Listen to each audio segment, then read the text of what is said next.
પરંપરાગત રીતે શ્રાવણ માસના જન્માષ્ટમીના તહેવારો દરમિયાન યોજાતા લોકમેળો ખુલ્લો મૂકતા મને ખૂબ આનંદ અને હર્ષની લાગણી અનુભવાય છે. અને આપ બધા જાણો છો આ લોકમેળાનું નામ પણ સિંદૂરનું શૌર્ય એવું નામ લોકમેળાને આપવામાં આવ્યું છે, જે આપણા સૈનિકોના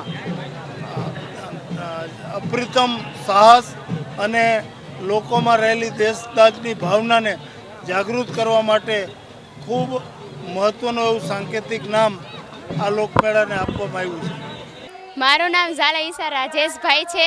ગયા વર્ષે લોકમેળો નહોતો થયો, આ વખતે લોકમેળો થયો છે તો સરસ નજારો છે. ઉદ્ઘાટન હજી નથી થયું, ત્યાં પણ બધા કેટલું ટ્રાફિક થઈ ગયું છે. ત્યાં અમે બધા પહોંચી ગયા છીએ ફ્રેન્ડ સર્કલ સાથે. 5 દિવસ તો ફૂલ એન્જોય જ છે. સ્કૂલમાં બી વેકેશન, છોકરાઓને એન્જોય હશે. અમે આજે શૌર્યનો સિંદૂર લોકમેળામાં આવી ગયા છે ને અમે એટલા બધા એક્સાઇટેડ હતા.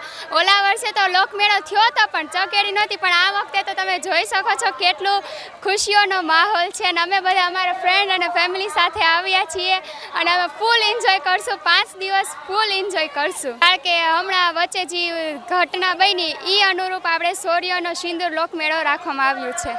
ખૂબ જ સરસ. અહીંયા રાજકોટમાં તો કાંઈ ઘટે જ નહીં, ખાવા પીવાથી લઈને બધી વસ્તુમાં. એમાંય છોકરીઓને તો બ્યુટી પાર્લરનું બહુ જ હોય, નકરી વેરાયટી જોયા કરે. ભલે લેવું હોય કે ન લેવું હોય, ગમે એ સ્ટોલમાં જવાનું તો ખરી જ કે શું છે.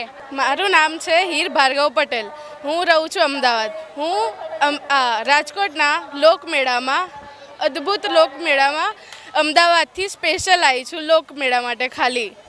અને આ લોકમેળામાં આવીને પછી મને એવું લાગે છે કે મેં જેટલું વિચાર્યું હતું એના કરતાં તો આ ઘણો સારો છે. હા, રાજકોટ રંગીલું શહેર છે, પણ આ લોકમેળો જોઈને મને વધારે જ રંગીલું લાગે છે. હવે હું રાજકોટ આવી છું સ્પેશિયલી, તો 5 દિવસ હવે હું એન્જોય કરીને જ જઈશ.